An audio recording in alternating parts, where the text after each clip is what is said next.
Hey everybody, welcome back. I'm going to show you my Sunday sales. I sold this on Saturday. It's a cross stitch. I think I picked this up in the trash. Sold for like $16. Sold some video games, Wii U games, 10 bucks I think. Also sold a DS game, 10 bucks.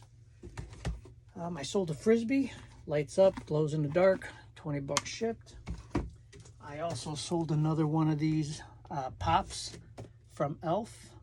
My wife picked these up at Walmart for like 5 bucks, 4 bucks a piece, 5 bucks a piece. But let me show you the jerseys. So I sold a Walter Payton jersey.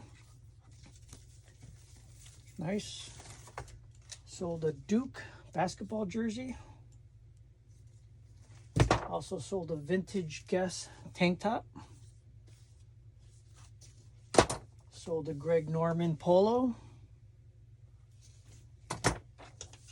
And a Sturgis t-shirt. So a wide variety of stuff, guys.